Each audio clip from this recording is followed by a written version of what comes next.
From humble beginnings in the East End of Glasgow, he discovered photography when he was aged 27 after borrowing a camera from a friend.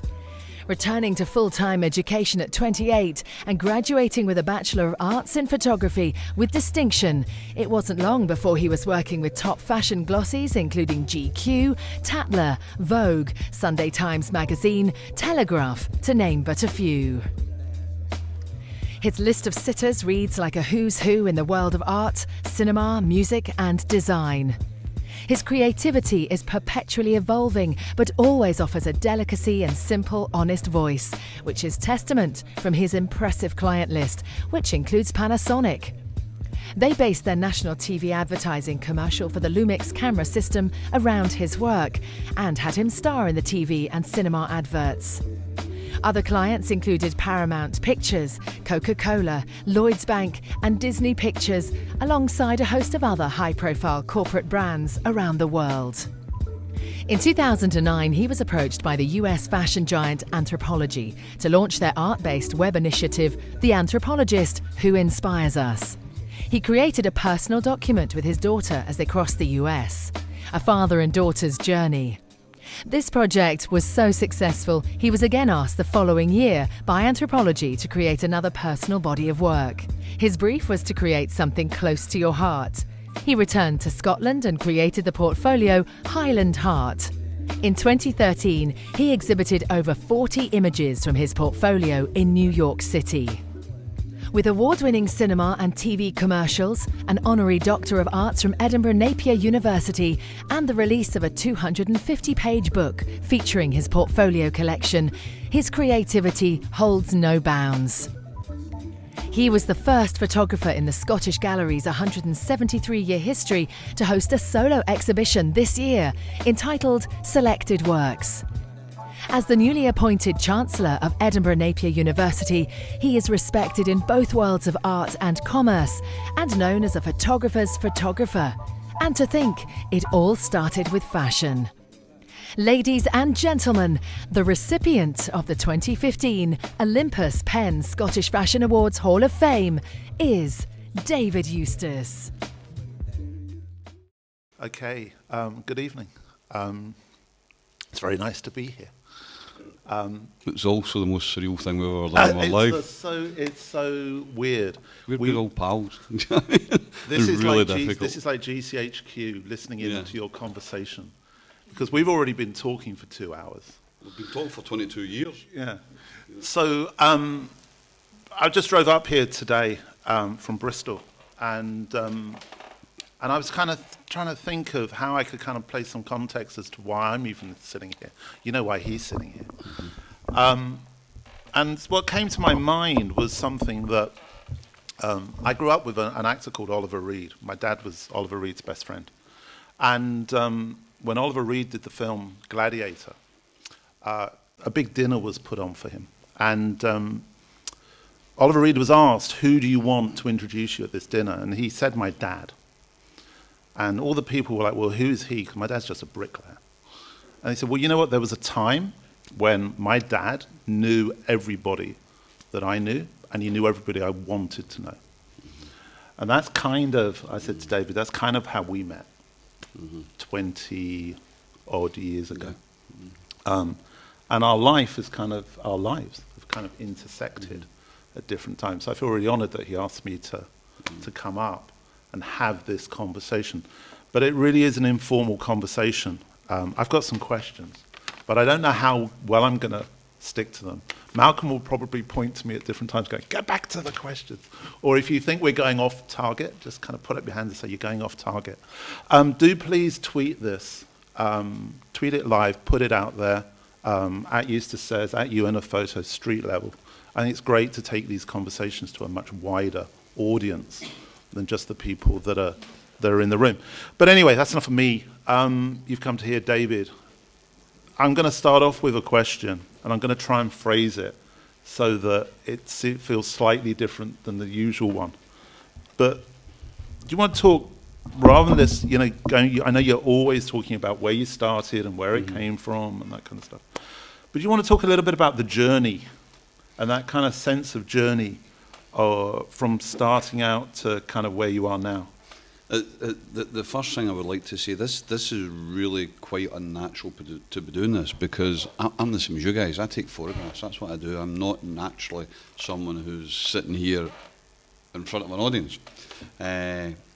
So bear with me, because it is quite surreal. There's people in this I would normally eat for a coffee or we go for lunch, or who have worked with me, and to have these people in an audience is like, well, what am I going to tell you that you don't already know?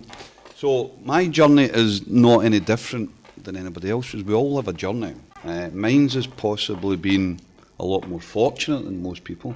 But to me, my journey always seems, if I was saying this to someone last night, it always seems far more exciting to other people because they weren't on the journey. But for me, you know, there was Tuesday, then there was Wednesday, then it was Thursday, then it was Friday, then it was Saturday, then it was Sunday, then it was Monday, and it just is, that's what happens. And it never all happened in the 1 week. And one of the things about the journey with me sitting here is, if I've learned anything from that journey, is the older I've got anyway, you start to realise there's no such thing as coincidence.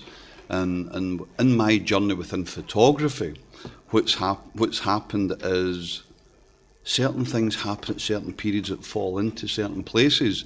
So photography, my journey in photography, I suppose in a roundabout way started even before I knew I was going to be a photographer. And what I mean by that is, primarily now I work in a field where I have to interact with people, I have to meet people, I have to do portraits. And some of the best foundations for that in my journey were for places like working in a prison. You know, because you have to deal with people, you have to talk to people. Working at the bars, you try and communicate with people. And these were the sort of parts of my journey that form the whole foundation. You know, that's where it comes from. But for me, photography sort of found me rather than, you know, me going to look for photography, because it wasn't something I really knew about when I was younger. So it just always seems far more rapid for everybody else, but for me it was a daily thing just going on, and the next thing I think, well, I'm a photographer now. But how do you put yourself in those situations for things to happen? Because stuff happens. I don't know. I honestly, if I had the answer to that, I would tell you. I really don't know. I think sometimes you know, I was talking to a student the other week there, and they had I'm sure many of you guys know the photographer Tim Walker, and they love Tim Walker. And you know, it was like, I was saying, how do you find Tim Walker? How would you contact Tim Walker? And they were looking at how to go about this. So they were saying, right, I could go on the internet and get, okay, fine, that's what you do, go on the internet. So you find on the internet Tim Walker, you find his contact details. Then you go, okay, you've got two contact details, you've got Camilla Lowther, who's his agent, and you've got Michael Hoppin, who's his gallerist. And I'm saying, what do you do now? And they go, well, I'll send an email. And I go, no, that's where it breaks down. That's where you go a bit further. So in my career, I would say, if it had been me when I would start out, I would go and find out who his agents was, and I would sit outside, and when they were coming out, I'd walk up and say to them, you don't know me from Adam. So you make sacrifices, you take that extra gamble, you've got to go that extra yard. And that's what I was doing. I was doing a similar talk last night, and someone said, how did you end up working for who you did? And I said, it was really easy. You figure out who you want to work for, and then you go and say, I want to work for GQ, I want to work for Vogue, I want to work for Elle. So I went to see Vogue, GQ and Elle. I never went to Gardeners Weekly. You know, you've got to... So for me, the journey is... There's nothing that was difficult about it. It did involve sacrifices, you know that. You were there right at the beginning. And it involved hard work and it involved commitment. But it was all my choice to do it. And, you know, so I never saw it as anything really difficult. It's what I wanted to do. But that's a really kind of clear, focused way of looking at things. And, you know, I also work with students. And I think quite often nowadays people overcomplicate actually what's required, because actually what you're saying is pretty straightforward. And when you turned up to see me, yeah, that's what I was going to say. Yeah, and it was like last night, and amongst it was a room of over 220. Some of the most powerful people in not just Scottish, British business, and they said to me, "What was it that you took in your first meetings when you want to work for these people?" And I said, to many people, a really dodgy accent. And that was it. He was one. He'd never seen a guy coming in. You know, I had a backpack. I made my own prints. I had this backpack. And I think, well, I know Grant once described me as a cross between Billy Connolly, Cat Weasel and an Australian backpacker. But that, I didn't know any different. But he was seeing people. So, in a roundabout way, I stood out different, and I think that's what you've got to do. But I didn't do it. Wasn't constructed. It was just who I was, and I remember it wasn't you. It was Clive Crook, who was an art director, or what was Clive's role? Creative director, Art director. Art director at Elle, and he said to me, "Who makes your prints?" And I was like, "I make my prints." I thought everybody made your prints. So there was a huge element of naivety in my behalf that really worked in my favour, because nobody says, "Well, you can't really go and see Vogue." Well, that's what I wanted to work for. Who else was I going to go and see? But you also, I mean, if you're going to approach things in that way, and from an outsider's perspective of seeing what you've done and so forth, being involved in different bits of it, there's no sense of fear of failure. No. No, Never has been. No. But this is the worst that happens. Look about here tonight, I can assure you guys one thing. None of us are going to be sitting here in 100 years. And, I keep people like, I want to do this, I want to do that. When are you going to start doing it? What's the worst that's going to happen? So I was never... And you've got to remember where I was coming from. All of a sudden, a lot of you guys won't remember, the 1987, there was, I used to be a prison officer up in Barrel in Ballinny. And in 1987, there was a rooftop protests. And, part of your job was to go up and try and negotiate, and you were on the roof. And I was terrified of heights. They had more trouble getting me off the roof than they did the prisoners. Because when I was up there, I ain't going nowhere until this is over. But I was coming from that kind of environment. I was coming from an environment that, you'd open a door at 6 o'clock in the morning, you don't know if somebody's hanging there or somebody's going to come at you with a knife or throw a pot of pea through. You just didn't know what was happening. So I was coming to this completely strange world, and it was going back to education. And I remember my first day back at Napier. Not back at Napier, first day at Napier. And I'd stopped in the jail, and let's say the Thursday and the following Wednesday I was in a classroom. And I hadn't been in a classroom since I was 15. And I remember thinking, shit, I'm dying for a pee. What do you do? And I didn't know if you put your hand up. And I'm sitting there as a 29-year-old like that. Oh, fuck, how long is this going to last for? And I didn't know you just got up and went to the toilet, because when I was last at school, you had to, Mister, I need to go, or Sir, I had to go to the toilet. And so it was a real culture shock for me. But you know what? It wasn't any worse. You're saying I had that direction and that thing to do it. It was still a journey. It was still something exciting. It's still something I wanted to do, or I could go back and want to jail. Yeah, but you talk about Tim Walker. I can remember Tim Walker coming to see me with his book, and it was just a little photograph album of pictures he'd taken on holiday. And that life experience was informing his work. He didn't, it's same as you. Yeah. So that situation of actually bringing life experience into your work, have you found that that's as you've gone on, have you refined that, or does it keep adapting or evolving? I think what I've found as things go on, that every little moment can have an effect on something else. And there's a story I tell people, and I know you're here to listen to these stories, but I hope I don't bore you to death with it. And there's one story in particular, and it sums it up for me. It was I was asked to write a blog, and I called it "You Just Never Know." And on this story, I've got to jump back and forward slightly. But when I graduated in 1991, when you were at Elle at 91, 92? Tatler. It was just before. All right, well, no. 90. Well, I had just graduated. It was right 1991, 92, and it was the first portfolio I ever made, and it was called The Buskers, and it was based on. I kept seeing this guy's work called Martin Shamby. And he had made this photograph back in, I think it was the 20s or the 30s in Cusco in Peru. And I forget the proper title, but everybody knows this image as the Giant of Cusco. And unfortunately, I managed to buy that print since then. But this image really moved me. I loved it. And I was also hugely influenced by the work of August Sander and Mike Disfarmer. And what I was trying to do was create something that was of a period of a time I lived in, that incorporated, and it's funny, in the Buskers series, it's not really about individuals, it's about a body of people in a period in time in a certain place. And so I remember this busker, and this is where, and I've learned it, and I'll jump back and forward here. I remember standing on the corner of Sucky Hall Street and Renfield Street, and you guys know where BHS is, or the old Lauders bar. And I was standing there, and I remember seeing this guy, and he was playing a penny whistle, and he was standing in the street corner, and I thought to myself, I took a step forward, it was like a comedy sketch, so no, wasn't it? No. Can you hear okay? Aye. All right. And it was like a comedy sketch because I was taking one step forward and going, oh, way back again. Because I was thinking to myself, what if he says no? So then I go back and go, right, okay, go and do it then. So I would take one step and I go, what if it's a shit shot? So I step back again and I go, what if I don't get the exposure right? You step. So it was all these what if, and everything was so what if, and everything was going to be a reason for it to go wrong. What if it doesn't work? What if it's a garbage shot? What am I going to do with it? There was everything that was negative.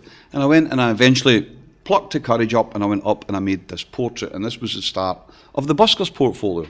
Now, I was living in Partick with my wife, who had what you call a single end in Glasgow, and that portfolio then created, and that was fine. So if we fast forward, and my wife was pregnant at the time with my daughter, and we fast forward 17 years later, and I'm in New York, and I go to see this art director from Anthropology, and the Anthropology used to make they started doing it again, but they made these really complex sets, and complex sets to me is a nightmare because I'm a photographer who can only really have one point of focus in a photograph. I'm not very good when there's a lot of different things going on. You know, I need to have one thing that I focus into. And this guy commissioned me. So I went down to the studio to meet him. And it turns out, ironically, he was Scottish, which was wonderful because he understood what I was saying. Because most of the other ones in the US, no idea. So he's built this really super complicated set and spent a lot of money doing it. And we're shooting this day.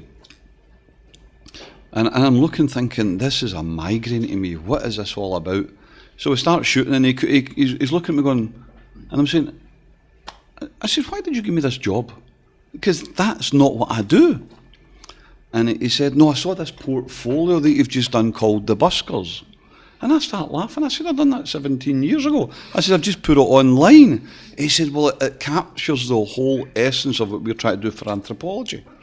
And I said, okay, then let's rip this down and let's do the story like it's the Buskers. And you could see the set designers, they were going ballistic, you know. There was these two people who they couldn't understand what they were saying, ripping down their set. But we shot this first thing, and I developed a relationship with Anthropology. And later on that year, he said to me, I want you to make a portfolio.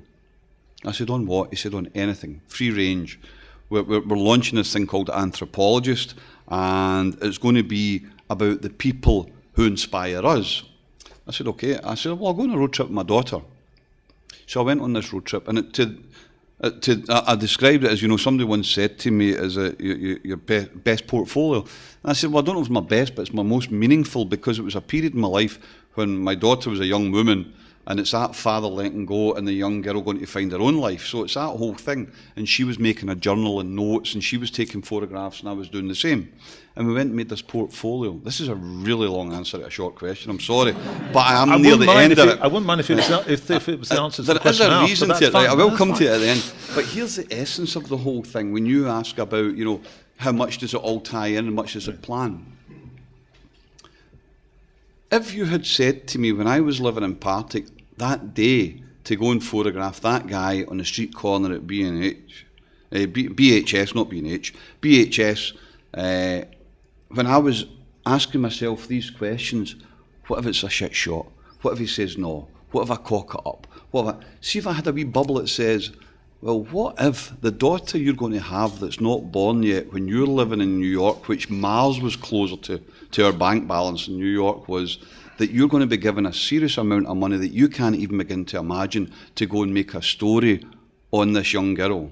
If you don't take that first step and create this portfolio, this guy 17 years from now is never going to see it. And that's how life sort of works. I mean, it brings about all sorts of things, doesn't it? But, one of the things is relationships. Yeah, absolutely. You know? Yeah. And I think, the importance of relationships. I mean, you're talking about relationships through the photography, relationship with the sitter, relationship with the art director, at what point did you kind of think, or was that kind of just like a natural extension that, because, I started off saying about people but, that whole thing now for you, you are very connected, but you also have those relationships with the people you're photographing. But it's very honest and truthful. I'm giving you a long kind of statement-y thing. But you know what I'm saying? Where does that come in the work for you? I don't know. I honestly don't know again, but it's just people are people to me. You try and be straight. It doesn't matter if it's an ex-Beatle or a beggar boy in Beirut. People are people. The one thing, again, it connects us all. We all have some form of hope. So I see us all as just people. Okay, sometimes you're going to meet dafties in life, but you're going to meet them anyway. Yeah, but I think you form relationships with people that, and it's funny because you can end up arguing with some of your best friends about it, but because you care, but you respect. I think the first thing somebody said again to me last night was, when you get a job and you're given these free ranges, do you put your whole heart and soul into it? And you're going, of course you do. For a couple of reasons. You want to produce the best work you're doing, but you also want to thank people for showing some form of belief in what you do. But do you think also it's that kind of interest in other stuff? When people say to me about being a portrait photographer, I always say, but do you like talking? Yeah. Are you interested in people? Yeah. It's got nothing to do with photography. Yeah. I think I've always said that. I think I have an interest in, the way I sum it up, people who generally have an interest in life have an interesting life. Do you know what I mean? And it doesn't mean you need to travel. It can be anything. It could be the simplest things. I was talking to another student again the other week, and they were talking about going to see photo shows. I said, no, forget that. Go to art galleries. Go and see sculptor parks. Go to where their life is. Don't always go to where you think there's going to be, because this is where different things come from. So I've always had an interest in different subjects, and it can be, as I say, it's a bit like the buskers or anthro, that it's not always immediate. And I do have slight reservations about a younger generation, and my daughter's in that generation as well, where they live in such an immediate world that everything has to be immediate, where you can have a conversation with someone tomorrow of an experience you enjoyed and unbeknown to you that they enjoyed 20 years ago. Yeah. And that's where it comes from. This is almost going to sound as if this was kind of planned. Right, and it's generally not. But it's generally not. In 22 years, we've really known each other very, very well. And this is probably the most awkward time we've ever spoke to in my life. You don't speak to like this, but, so. You're not wrong. So, I'm going to make an observation. Actually, I don't think I've ever done about your work. Well. Apart from that's not what I asked you to do. I've always thought, in fact, it comes to two things, actually. One was painting, influence of painting. Well, that's an interesting in your work. And we haven't spoke about this before. Which we really haven't. And the other one is kind of, I personally have always felt, and I've never told you this, this is kind of like coming out, is that there's a kind of stillness. Is this a proposal? Well, it's kind of like that. It's about time we, exactly, we'll tell our wives. So there's kind of like a stillness and melancholy in your images, but I don't know if you're aware of that, or you agree with that. Or you always, but there's a mutual friend we have, and like just what Grant's saying there, sometimes it takes other people to see your images clearer than you can. And we have a friend in common called Robin Muir, and Robin was in charge of the Condé Nast Library, and then he went. And Robin is an incredibly respected figure in the world of photography. And I was having coffee with Robin one day in London. Robin was at Vogue at the time. And he pointed out something in my photography I never even knew. And he said to me, it's really straightforward. You just stick people in the middle of a frame.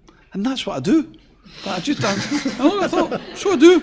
And you just get this box and you go, bang. And this possibly comes back to what I'm talking about.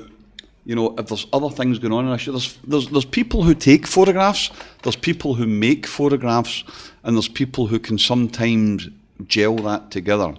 And my photography is not that clever, insofar as I am influenced by graphic shapes and textiles and tonality, and I'll come back to the painting bit in a minute. But what can sum it up best for me is, And it comes back to the anthropology. When I walked in, there was this beautiful set. The last thing I want, I'd rather photograph the set and just keep the model out of it. You know, the set itself was beautiful. But I was doing 2 portraits in the space of a couple of months, and it was on the designer, Sir Terence Conran. Do you guys know Terence Conran? Some of you will, and some of you won't. I don't know if one might have been for you. Can't remember who it was for. No, one was for Blueprint magazine, which is a design magazine. That was the second one. But the first one, I can't remember. I thought it was Tatler or GQ or something. And I was photographing Terence Conran in a studio in London, and I had just a grey background. And it was sweet, you know, just straight and bang, bang, bang, shot done. And then a couple of weeks later, I was photographing him again. But it was for this magazine called Blueprint, and it's a design magazine, and the editorial was designers and their favourite piece of design. So Conran loved Tower Bridge, and his offices were down in, was that just in the South Bank. So I had to photograph Conran at Tower Bridge. So I've got him outside, and you know, my assistant at the time was a young photographer called Alec Riley, and Alex looked at me going, "What is it?" And I'm going, "Oh, fuck, it's mean." So Conran's gone, "David, you know, it was super smooth last week, and it wasn't anything untoward." I'm thinking, I want to try this, I wasn't as very focused as I normally am. And we were getting on really well. It was just Alec, myself, and Conran. And we were getting on really well. And he said to me, "What is it?" And I said, "You know what it is? I don't know if I'm photographing you or this bridge." I said, "If I'm photographing you, the bridge is growing at the top of your head. And if I'm photographing the bridge, you're in the way." And that, Robin sums up that, because I can only have one point of focus. If you look at people like Arnold Newman, when they would make photographs to tie into shape and structure that the person fitted in, I never. But I'm going to come to this painting, right? Hold on, I'm going to come to the painting. This is and the painting thing was when I was younger. I never went to. We lived in East End, and you always had this one thing every year, that the teachers were going to take you to the art galleries. Well, anybody that knows Glasgow, we never get past Duke Street without a fight breaking out in the bus, somebody throwing up in the bus, somebody smashing a window, so we never got to art galleries. So I never really went to things like that. But this, you know, what I do visually, or what I'm attracted to in terms of tone, light, and maybe there is melancholy in it, you know, I've only ever seen that after I've produced it, and you see things and you go, I never ever saw that in my life. But, but you know, it's when you look at the old... Yeah, but you say that, but when you're actually editing the images, Aye. you can actually, you know, there might be a picture in there which is a little bit more up, or but there is definitely a tendency that you'll choose that frame, which is that sense of melancholy to it. Yeah, I think when we did the book together, that was when I started. And we had all the stuff on the floor, and I thought, "Blimey, he's miserable." But there's this kind of melancholy running through and these that's pictures. less than a quarter of what could have been in that book. It was a game. It was almost going, nope, and I'm going, maybe, nope, maybe, nope, maybe, and that could have been 4 times the size of that, and it's really difficult to go. So, you know, melancholy perhaps, but maybe it's just.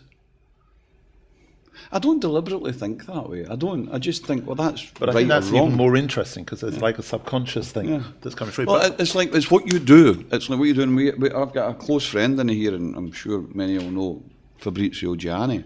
And Fabrizio and I were talking about images earlier on, just round the corner having a coffee. And when I look at Fabrizio's work, it's work I would love to do, but I could never do. Because he makes, and I'm not blowing smoke up his ass, but he is sitting here, but he makes images look so... It looks like he's part of the family, but they're really clever to do. My stuff's not like that. We're very different photographers. Yeah, but hang on. My stuff comes... Because I've stood next to you when you've taken pictures, and then I've seen the picture, and I'm like, how the f*** did he do that? I have no idea how you took that picture. So I think that's... probably. Half the time. Especially when you got your arm around my shoulder. Yeah. And I think we did. This is a story that I think that was the last shoot we done for Tatler. I ended up doing a shoot in a wheelbarrow that he was pushing me about on set with, because we were waiting on Greta Scacchi. Greta Scacchi, the actress, and I don't even know where we were somewhere getting out there, and he decided he wanted a race. So I said, right, I'll give you a race, and I fell down a hole, you know. And I ripped a tendon in my leg, and we still had to do the shoot, so I couldn't even stand. So I remember getting a wheelbarrow. But that's why I had my arm around him and shooting the thing. He was a tripod.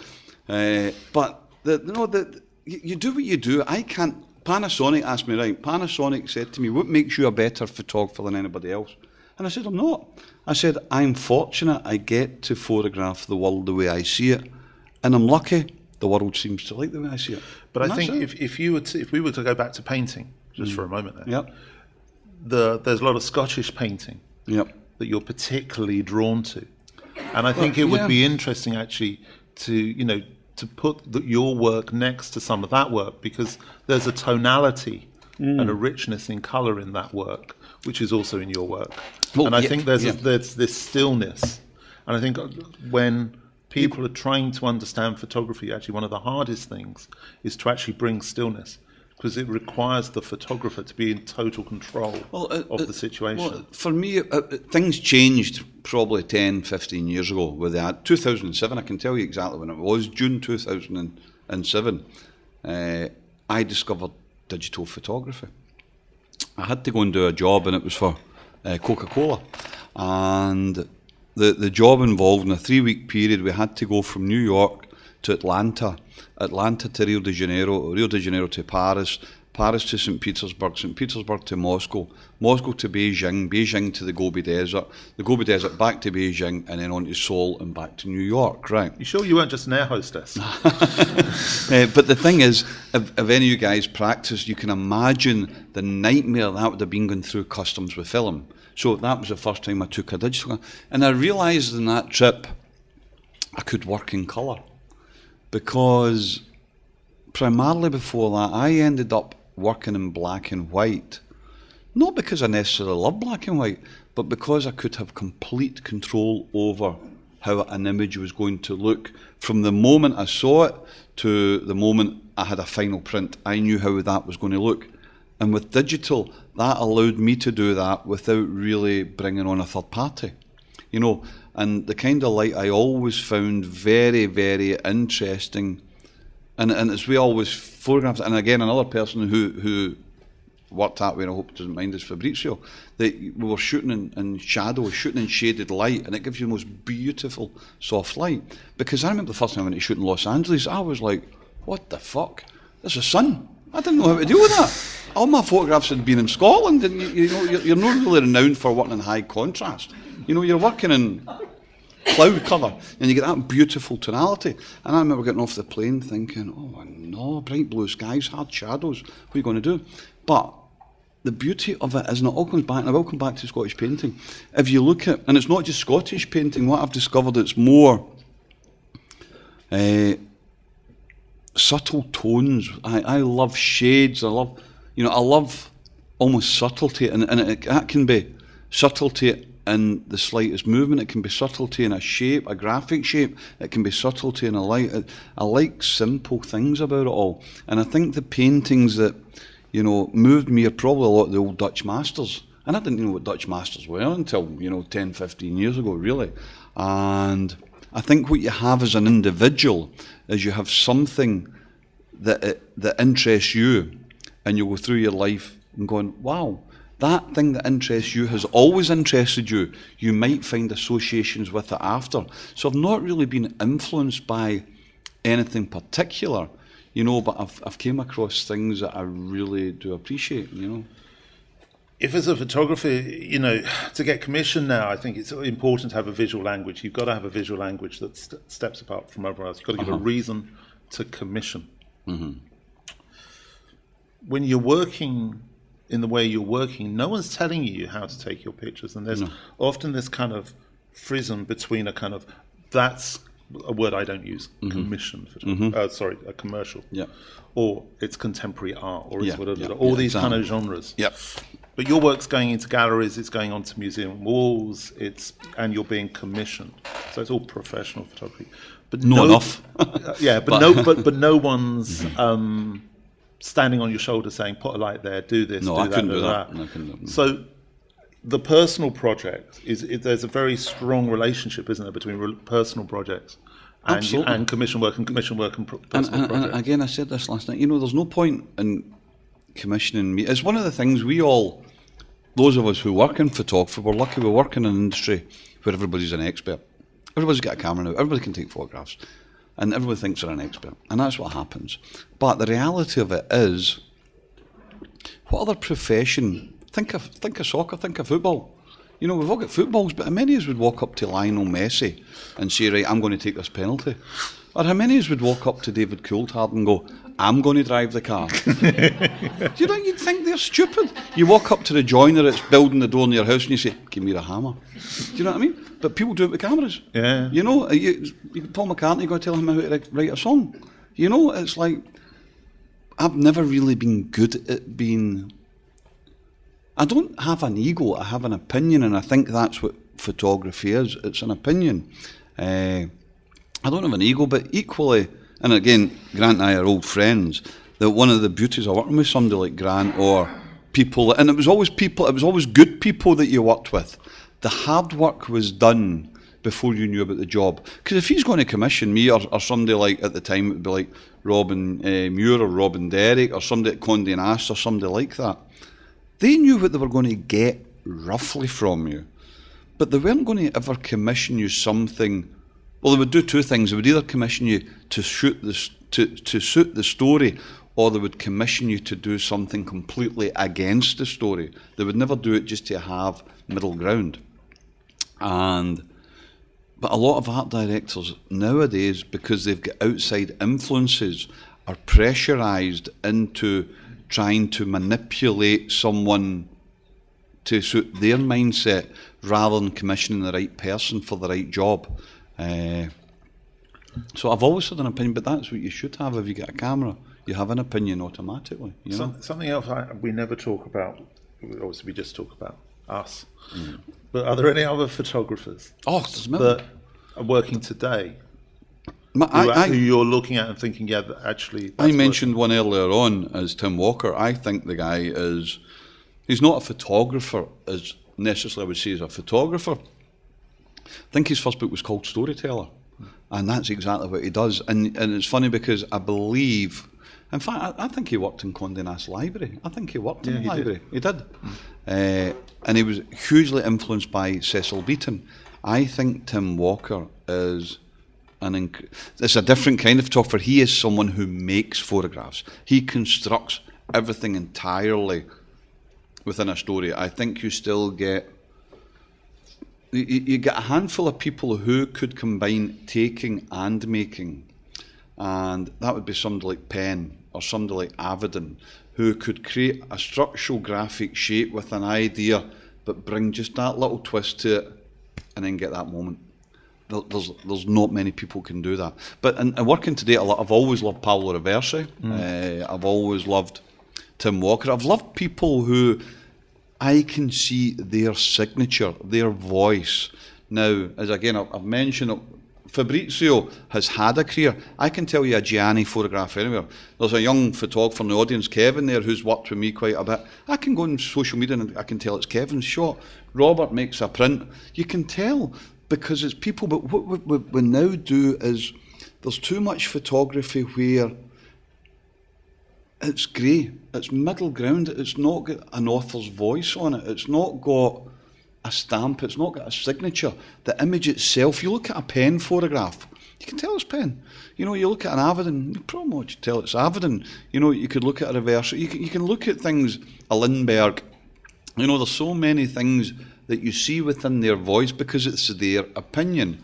What's happened in recent years is there's been so many bodies now interfering because there is so many experts in the industry that it becomes diluted. If you make a great movie, you're only ever going to make a great movie if there's one director. You can't have 20 directors on a film. It's never going to happen because it's someone's opinion. So yes, there's a whole bundle of photographers that I love. Right, now, without being too negative. Aye. Yep. You know what I'm saying? What do you think are the key obstacles for people making a career now? What are the things they've got to over, without being too negative? No. I think, okay, what I say to students is, yes, in some terms I may become a little bit cynical, but any cynicism I've got is based on experience. Most students, and I'm not talking about life's experience, I'm talking about working in a medium. Most students I know don't have any experience working it, so they've got no reason for any cynicism. And what I would say about guys trying to work, guys and girls, obviously when I say guys, I'm talking about guys and girls. Again, last night I was saying, the one thing in common between a student who's going to graduate this week and the chief executive of Coca-Cola, say, they've got one thing in common, or their goals is to sell or to get out or to be seen. And it's never been easier to have your stuff seen by people. It's never been easier to have your stuff in front of people. And it's never been more difficult for them to take notice of it.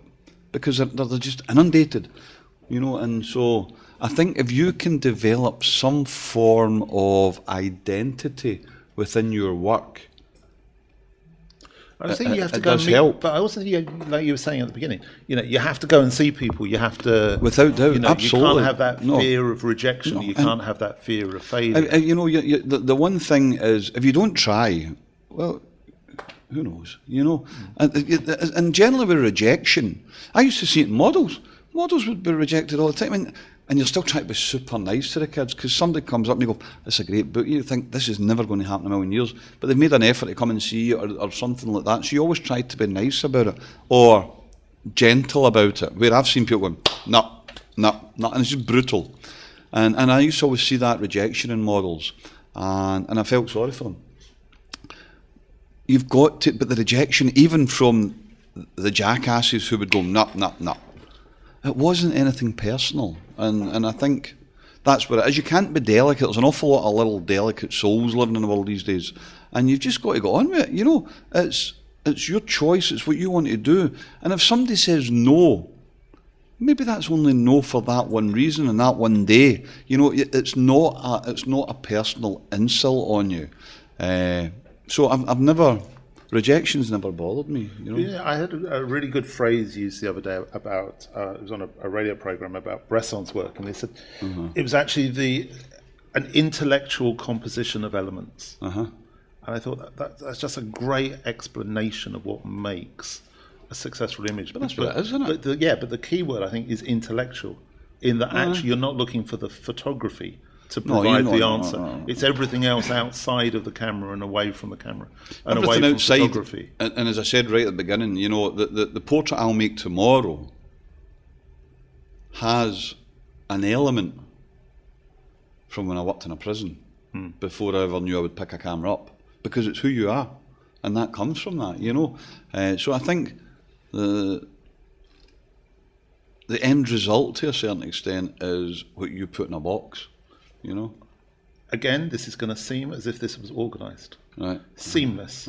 From Barlini to Scottish photography today.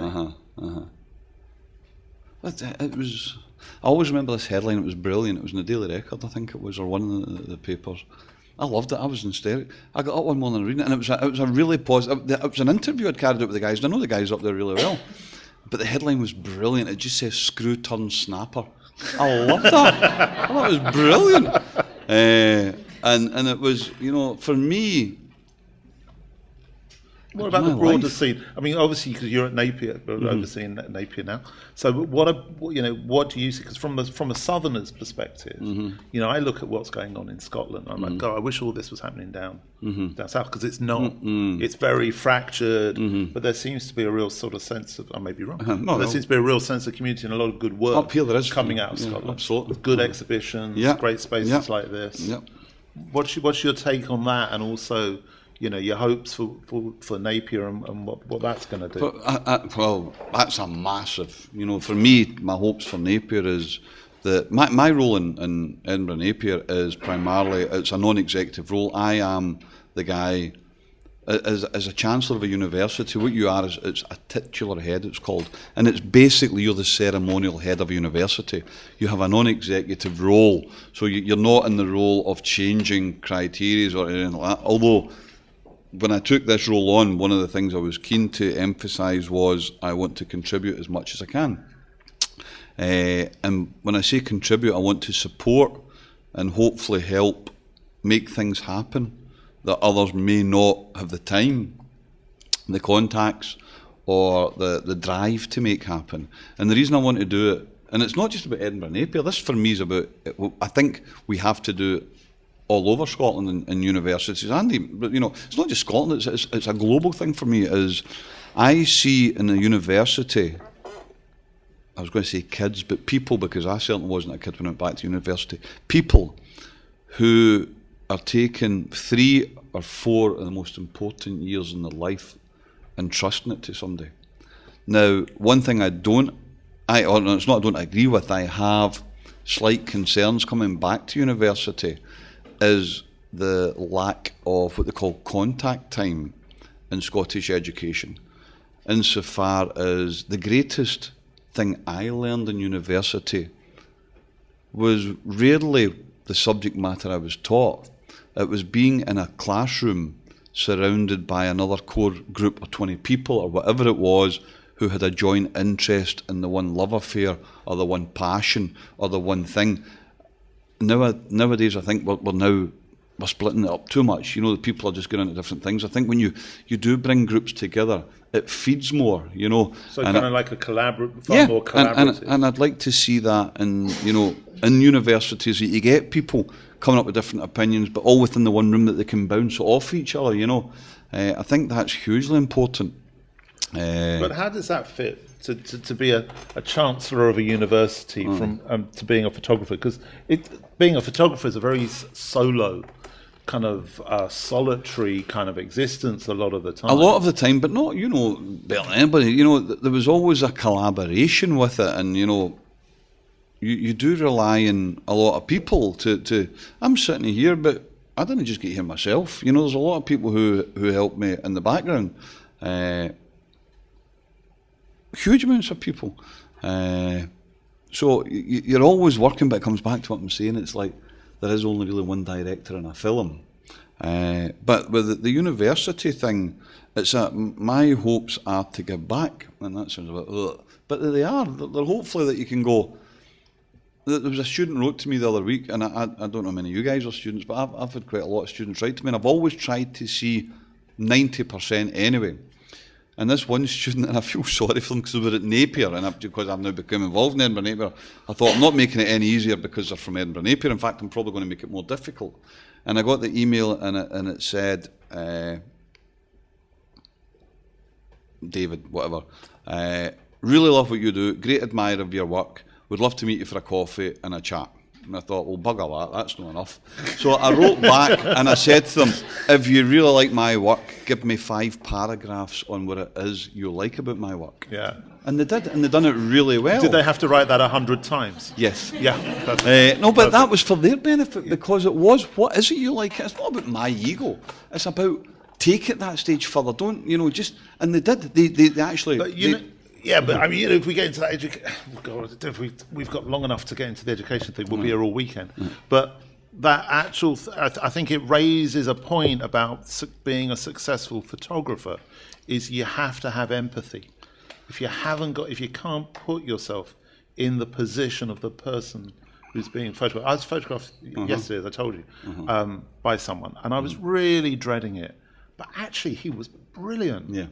Because he didn't try and take any pictures. He did chat, and he did put me at. Yeah, and I actually thought. I used to say that. God for that. And when we were working together, when I was working at the magazines more than I do now. I mean, I don't really do that much work for magazines, but when I did, and I had some really good assistants, and I used to always say to people in the studio, we could be in the studio, we could have a fashion director, they would have a couple of assistants, we would have makeup artists, hairdressers, all assistants.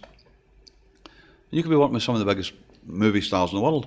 And I would always say to either Alec or Mark or whoever was assisting me at the time, see when that person comes in, walk up to them right away and just say to them, hi, how you doing, want a cup of tea? And make them relax. Because no matter how secure, and most actors are the complete opposite, they're walking into a room full of strangers. And the first thing, and what a lot of people go is, the panic, they go, it won't be long, it won't take that, and they start to go, whoa, make people feel relaxed, because that's important, They're walking into a room of 10 people and they don't know anybody. So the last thing you want to do is create an element of friction. You want somebody to come in and say, hey, come in, anything you need, give us a shout, you know. And all of a sudden I used to say to assistants, in a roundabout way, what you're doing is you're taking charge as well, you know, and if you need anything, let me know. And they're cool, you know. But a few times you've spoken about film and stills. I think it's a really great photographer is like a film director. Yeah.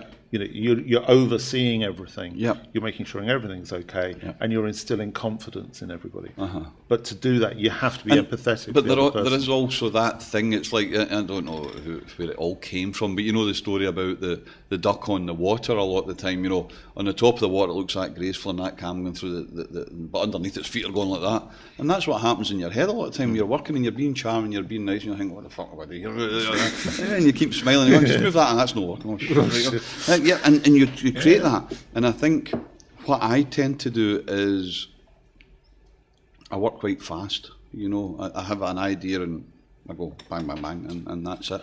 But I often look. There was a time I was writing a column, and I looked back on all the shoots I'd done, and I realised every shoot I'd done something had gone wrong. And then once I realised that, I thought, you know what, it's all right now. Yeah, because absolutely. everything's gone wrong. Yeah. So if things still go wrong, it's okay.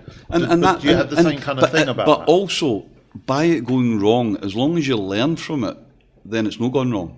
Because you've learned something. Yeah, I don't if think you I've do the same learned. thing again, then it's just stupidity. There's a difference, you know. But no, it's there is, you know, it's always a learning curve. You know, somebody said to me the other week there, you know, it's, you know, you're fortunate what you're doing, and I'm thinking, well, I was in a lab at 1:30 the other night there, making test prints for a small exhibition.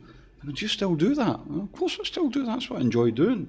You know, so that it's still driven to me, you know. When the book... Are you bored yet? No. Because we will go on. When the book came out, and it's that moment in a photographer's career when you suddenly think, that's 20-odd years in a book. Aye.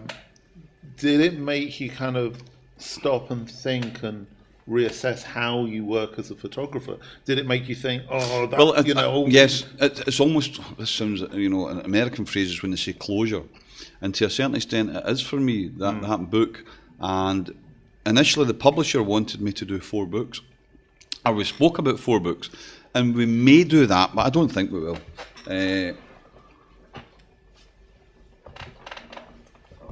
I don't even know where to go with this, because what I was going to say is, Grant and I have spoke about it, and I will bring at least one other book out, but there's going to be a different approach to it. That was his idea, or he just put that's what art directors do. They put wee things in your mind, and you think, no. And then you go and you think, and you go, fuck.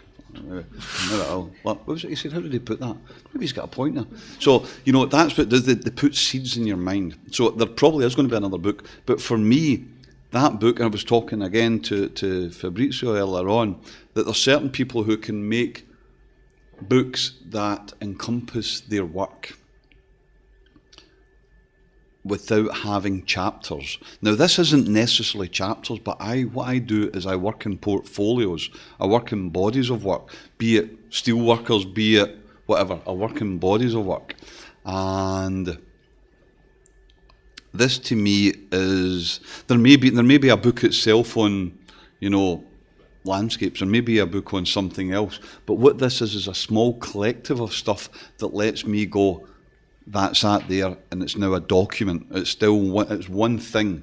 The new work is, well, there's probably will be more than one book, but the book's called Friends and Artists, and that was me getting back to working with just what I would still term a 35mm camera, rather than big formats or working with a production. It's just me getting back to being an amateur. So that'll be a book. And there'll be a few other ones. At the moment, I'm hugely drawn to, and I've always found these things fascinating, but I never really knew their work that well. In fact, Robert, who's sitting here, Robert Burns, I remember Robert talking about photography for years and years ago, and I knew some of their stuff was Harry Callahan, and it was a whole period of Callahan and Aaron Siskin and all that. And these are the sort of things, you know, these days that hugely, they don't influence me. I'm finding these things. That's sort of back to painting again. Your work, but you can also have a detachment where you can actually judge it fairly and honestly. Because I think that's one of the things that through a career, especially if you're working within a personal basis and you're working on a commercial basis, because then you've got to trust those people to run the pictures that you want to run, and then That's still a hard thing. It's still becomes a very problem. much a hard thing for a photographer, I would imagine, especially for me. It's different if it's someone you trust. And I've only seen it maybe 2 or 3 times in my career where somebody's done something I thought, wow. And it was, do you remember Christoph Gowans at Esquire? And I'd shot 2 images. One was of the actor Robert Carlyle, Bobby Carlyle, and I'd shot it, that format, portrait format, and Christoph had cropped it right across the middle and ran it over a DPS, a double page spread, and it looked brilliant. It was brilliant, and that was one time. But most times, your photography is your focus point. That's your opinion. The one thing I do struggle with quite a lot is the advent of computers, that people now become the design for the sake of design rather than design for the sake of it supporting. It's like architects don't just go and make houses for pretty shapes. There's functionality to it. And I think photography can do that. There is a visual language that you can read how one image plays off the image, before it, and it leads you on to the image after it. So when you look at portfolios, and the way I work is portfolios primarily, they will read like stories. They'll bounce, they'll be scaled, they'll be sizes, and I think that's probably a graphic element within my photography that I'm very aware of. But no, you do have to let go. If somebody's paying you a bucket load of money for a commercial job, there's the one thing you've got to understand when you go to accept it, that they've probably had 1,000 meetings before you're even mentioned, So you take that on board. I am more and more concerned by the amount of people. When we used to work together, or anybody else in magazines, they would commission you an editorial. You never made a great deal of money. You made a lot more than you are now. But you were given editorial freedom. So Grant would go and say, photograph Bob the Builder. And I would go and photograph Bob the Builder. He'd only want 2 or 3 images from me. He doesn't want to see everything. Nowadays, people want everything. And, but I was given, or not just me, photographers were given. Michael Vermeulen, do you remember Michael Vermeulen? Oh, yeah. Michael Vermeulen was an editor at GQ, and he was brilliant. He was mad as a bag of frogs, but he was brilliant. And sadly, he's passed away. And he was American, very brutal, Chicago ex-journalist. And I remember he said to me at GQ, I was doing I can't remember who it was a front cover, I think it was Willem Dafoe, the actor, and we had all the images laid out, and I had these other ones. It was Coltrane, it was Robbie Coltrane, and I put down the back shot, and I thought, they're never going to use that for, it's a shot, I don't know if you've ever seen it, it's a shot done Robbie Coltrane for the back, and Michael loved it. And I said, I didn't think you would go for it. And he said, David, and I always remember what he said to me, is, David, the front cover sells the magazines, the images inside sell the photographer. That's never going to happen these days. That will not happen again. And that was what editorial was then, by and large. So you never made a huge amount of money, but you worked with people who, Robin Derrick was the same. Robin Derrick said to me, I want just the one portrait. That's what I want, is that you make that portrait. And that was it. Nowadays, everybody wants everything. They want options, and it's an old adage I learned in the jail, and it comes back to photography. And I remember saying it to somebody at Condé Nast at the time. And they were saying, but we need this, we need this, we need this. And I said, I remember an old prison officer said, and that applies. So what do you want me to do, one considered shot? Or do you want me just to go ballistic and take 1,000,000 shots and there's nothing really strong in them? So, that comes back to things like that. So, if we could start with some Q&As, if you could just be so kind as just to raise your hand if you have a question for David, and we can start working our way around. Yes? No? Yes? Oh. Okay, so has anybody got a question for David? There you go, Denise. Halloween. Is this working? Aye. Yeah. Yeah. You mentioned a little reference to painting. Aye. I just wondered, I do see a lot of your photography as like painting to me, and I've often questioned why that is. But do you ever paint yourself? I like the idea of it, but I don't think I could. Denise is a very well-known painter, but I don't think I could. I've tried it, and you just think, And it's when your daughter comes up and goes, what's that? Oh, I don't know. I would love to. I think I would love to. And, you know, I often describe my photographs. When I'm going to take a photograph, I describe it like that. I said, what's this? You know, I never describe photographs like this. I always go like that. But no, I've never. I think I would like to. But you've got a great collection of paintings as well. I've got, well, I've always, well, you know that. I like paintings. Are your paintings, the paintings in your collection usually figurative paintings or portraits or mixture? That's actually really interesting. They are like my photography. They are like that image there. That to me is the kind of tonalities I like to work in, you know. So my paintings are sort of, they've got, I don't know, it's not really the design elements can come into it. I think in my paintings, do you know what I would like to do with my photography, that painting, I probably get far more abstract paintings than I have abstract photographs. And I think sometimes I'd like to take a photograph and just go, blah, blah, blah, and just do something, but it comes back as this guy in the middle and he just goes, do you know what I mean? I want to just, and even when I throw out a focus, it's like, what happened there? It's like, you know. So I think I would, if I was going to paint, it would be a lot more abstract rather than, no, it'll still be considered, but, you know, rather than, but, you know, but I love still very much established painting. You know, I've got quite an eclectic taste in things, and it's the same with photography. And you've got to avoid the Bailey syndrome. Well, that's not going to happen. That's not going to happen, no. Yeah, well, I hope not, anyway. Lady at the back. Oh, Ellen. I had the great privilege of working with you on a documentary. Eleanor made a documentary on it. And what I loved about getting an insight into your process was when we were able to film you in your dark room, which was up at Wilton Street. That's right, yeah. And I was so impressed by the way that you did all that fluttering with your hands. Aye. It was a really That was because I never had a cigarette at the time. I was just a nervous twitch. It wasn't that impressive. But it was such a physical thing for you. Yeah.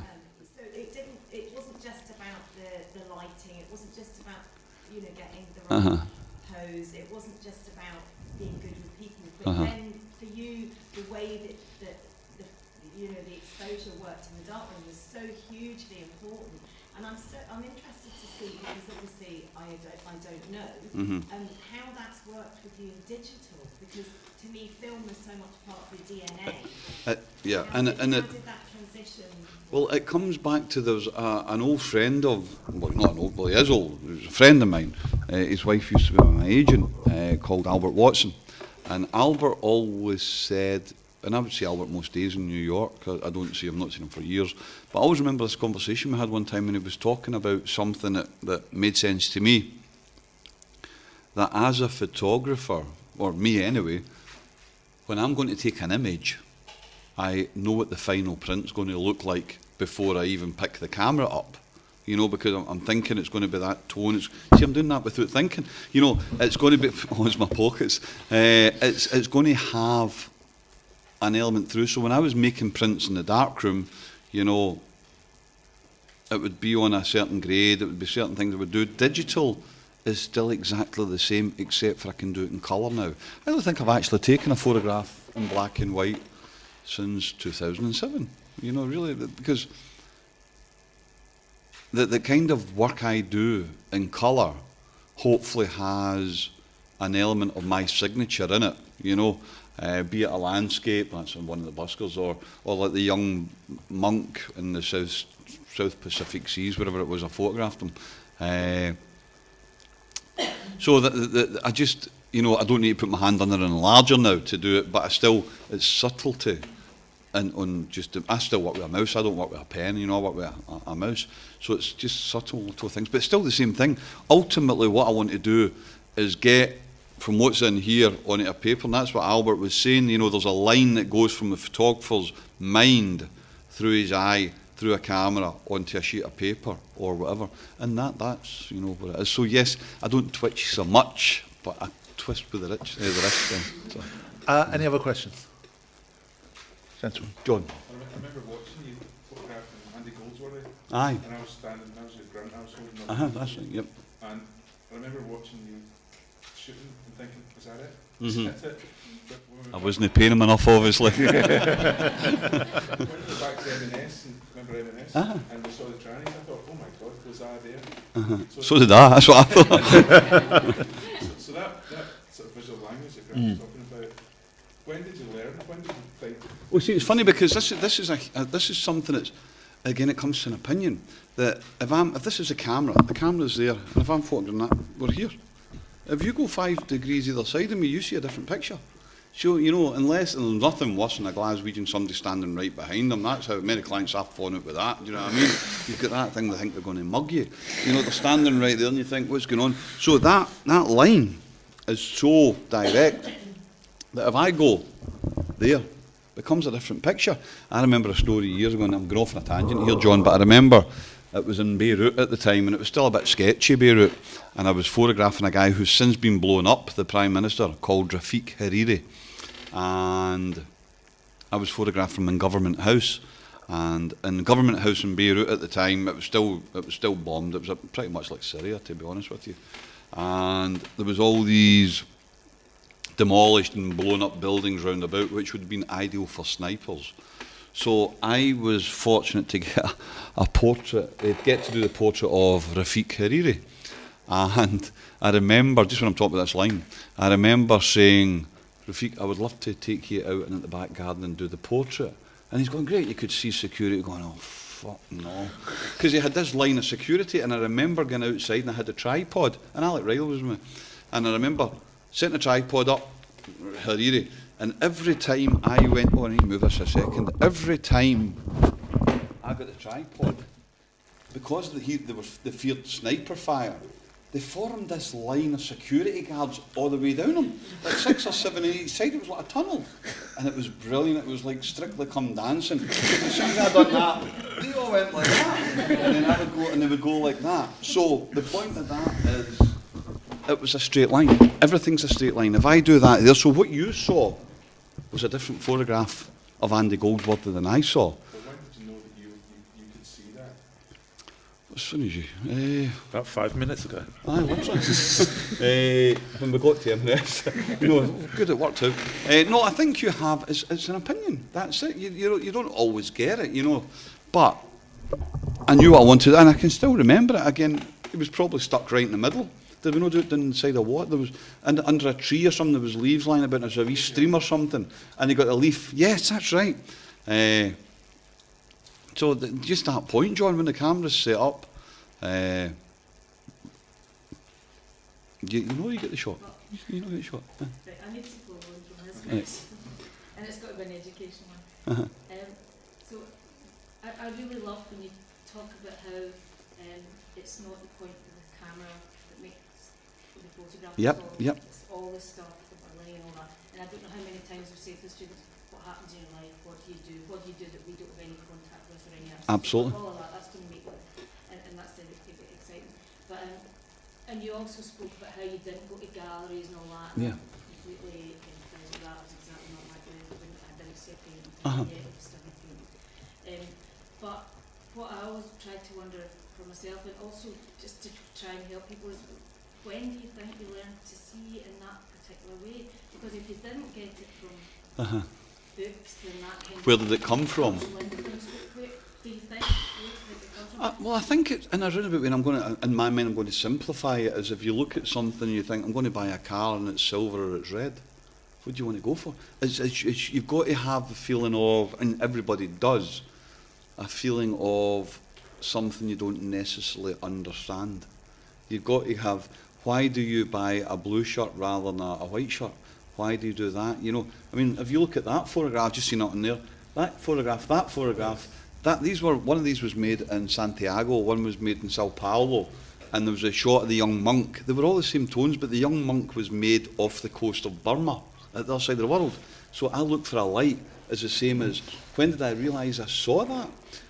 Or when did I realise I seen that way? I think the more you look at your images, or you're sitting in a coffee shop with somebody like Robin and he said, this is what you do. Like, But you know, I think I see one thing which I thought was the thing that was like education, and they say when you teach mentioned with the young children, the only thing you need to teach them is curiosity. Yeah, absolutely. And that's kind of Aye. strength. And I think it's, and I think I am still quite curious. You know, I think there's things that you know, the thing it is, and you've got to laugh at. I, for about 2 years, 2.5 years, I've been working on this portfolio called Friends and Artists.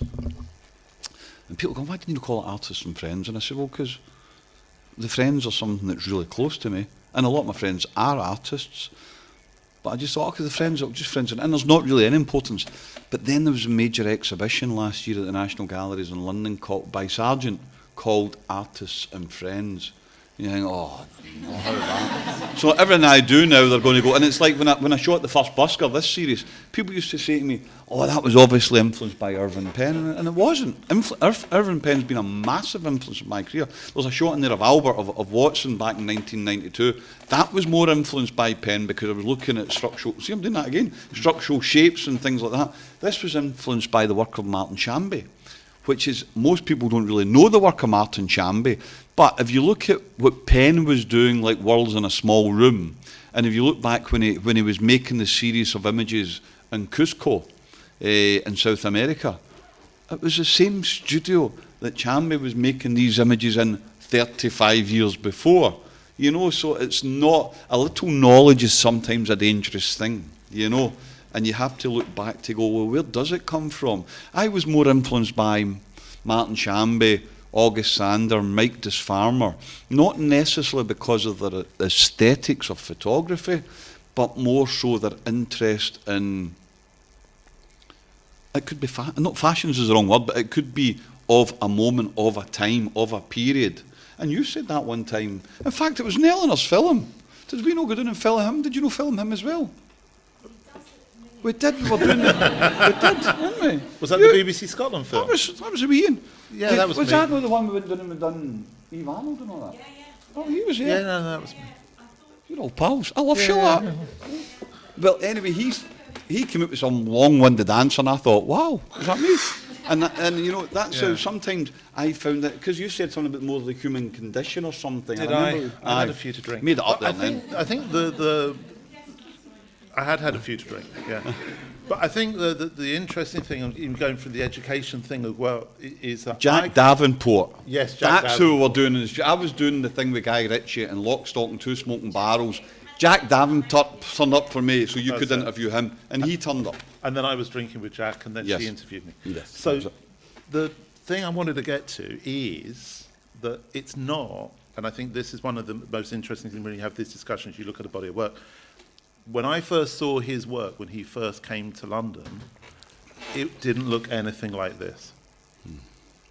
No, but different. You Well, know, it was a although- different kind, and I can remember what I thought your work was like at the time. I don't know, that's a good thing. But do you know who bought this? But it takes, well, You'll know better than me. Who was the guy who was in charge of Observer Life magazine? John Tennant. No, there was another guy.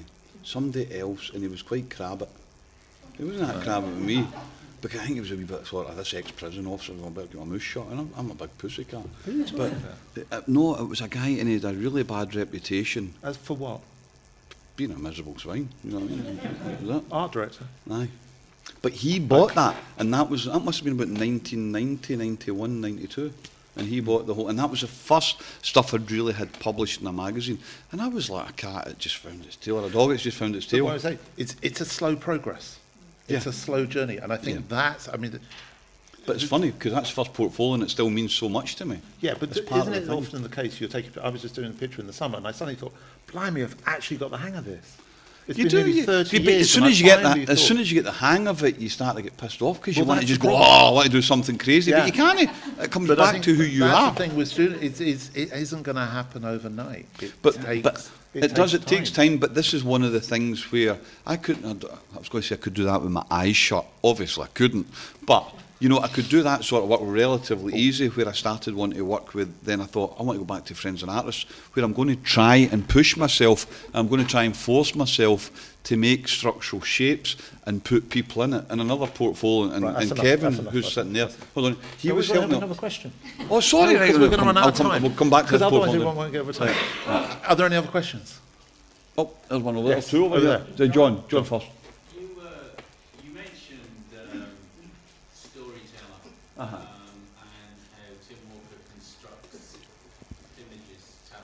Uh-huh. and your more simplified working method there. But I know that you've got something in the pipeline you have shared a little bit on Facebook. Ah, well, that's the thing Kevin was helping me out in New York. The clown comes to town. Can you tell us what that's about, what that means to you? Somebody says it's self-portraits, and I thought, well, no, it's not really, but it is in a roundabout way, because what you do when you have to, when you live in a city like New York, or when you're doing something like that, especially now in an industry, it becomes, and it's not a series of self-portraits, and there's only 3 people in the world who know who the clown is. One's me, one's the clown, and he's the other man, and he better not tell anybody, right? But the thing for is, it's almost reflective that within a city like New York, you can be lost, you can be insignificant to a certain extent, you can be lonely, but if there's a mask, there's a facade, there's so much of that in a city like that, then you become noticed and you attract sympathies, you attract attention. So it will all come out in the wash, as they used to say in Glasgow, but that's a slight, and it's taken me years to do it, because I went over with a mate 10 years ago to do this, and we started on a Monday morning, and we ended up going to my mate's Irish bar on the Monday afternoon, and he left the following Friday, and we still only done a one shot. So it took that time to make it, you know, it takes it, and I sat on it for 10 years. And so the clown comes to town will be a show. Next question. Jono. Do advances in technology, digital technology, etc., do they interest you even on a year-by-year basis, or not? Well, I'm not hugely. Well, I am fucking dyslexic as the day's long, and I've got things like not retention. If you were to read out 6 numbers, I would find it quite difficult to remember that. For me to tell the time's really quite difficult sometimes, because I think, you know, I get confused with things like that. So a lot of digital technology does confuse the hell out of me. And a lot of the time when you're working on a big production in New York or anywhere, you've got what they call now a digitech, or, you know, digital capture, and you've got all these people who are doing that. And ironically, a lot of clients will bring their own now. You know, you could be shooting something. And I remember working with a friend of mine who's a brilliant hairdresser and makeup artist, a guy called Trevor Bowden. And this guy worked with Mapplethorpe, he worked with Penn, he worked with the best, right? He stayed up the stairs from me in New York. And Trevor and I we were shooting for a magazine one day, and I turns up to the studio room, I'm sitting in an Apple box, and Eduardo, who you see in that helping hang the frames, he's now Peter Lindbergh's first assistant. He was my assistant for 5 years. He came to New York, he couldn't speak a word of English, and he speaks better English than me, except for he swears with a Glasgow accent. That's only. But we were doing a shoot one day, and we got in the studio, and the client brought their own Digitech. So I sits down on the Apple box. Eduardo's not taking the reading yet. We've got the lights set up. I've got the camera in front of me. The tripod's there, and it goes. What the fuck's that? So this guy shouts to me. Digitech shouts to me. Close it down half a stop. And I'm looking at Eduardo, and he's looking at Eduardo going, no. David actually knows what he's doing here. And the guy was great. The guy was brilliant. He goes, oh, I'm sorry. It's just I'm not used to so many photographers now who don't know about light readings and doing anything like that we have to do everything for them. I said, no problem. So that's fine. So I sat down. Oh, for fuck. He went again, and he went like that to me, pointed over. This creative director sitting there with an iPad, and he could see it through the iPad, the capture pile or something they call it, onto the screen, and he could file a shot from there, and he starts saying, you know, if we could just move them on. What am I doing here? Do you know what I mean? And that's where it does alarm me. And I remember Trevor, we were shooting, and I don't like working with tethered, I don't like leads, you know. And I was shooting one time, and I took the card out, and Eduardo ran up and gave it to Digitech. He put it in, and we had 3 monitors. And there was a crew about, I don't know, 8, 9, 10 people. It was an ad job. And Trevor and I take a step back, and the two old men just looked at me, and I always remember it was he never even looked at me. Just the two of us are looking at, and all these people going, we could do it. And he just says to me, the industry's fucked. That's what he said. That was it. The industry's fucked. And I went, and it is, you know, that's what it is to some extent. But digital's brilliant because it lets you do what I did in 2007. Go through all these airports and not have your film massacred, you know. And also as well, it's the digital age has allowed me to make colour images, you know. So I embrace it. But there's a thing I always say to students that digital makes it easier for those who know what they're doing, and it makes it possible for those who don't. And that's true, because but it is true, because we all know very well, if we were going to photograph in here a few years ago, we'd go, oh shit, they're green. To digital, they're white, because you get a wee thing that says white balance, and you hit that button. But to us, we would have had to filter that. And if we were doing it during the day, it'd be a nightmare, because that would be blue outside. You know, and then that might be really red and orange. So you would colour temperature and you do all that. We were craftsmen. That sounds like really old, but we were craftsmen. And nowadays, by and large, and I hate to say it, so much of the industry, it's more about being a performer than a photographer. You know. Have we got time for another question? Are we good? And any other questions? Yes. Gentleman on the WhatsApp. There's quite a lot of talented creatives from Scotland who are having to move to the big cities. I'm wondering, like, you've seen the sort of the fashion industry over the last 20 years. Do you see that there's more happening in Scotland now? What do you see as a trajectory? Well, this is what Grant was saying about places like, you know, what Malcolm's done in here, and Ben through at Stills. And if you look at the shows we've just had on, I think one thing that always attracts young photographers is they want to, there's something that always happens. Photographers, and I don't know what it is, but you know, when they're at students, they're either photographing, and I've done it myself, you know, I hate to say it, people in the streets, old dead trees, old broke down buildings, or fashion, right? And the reality of it is, fashion is an incredibly complex industry that you have to be more about fashion than you are really photography to a certain extent. Back in the day it was slightly different, and Tim Walker's a prime example, because again it was Fabrizio and I were talking earlier on.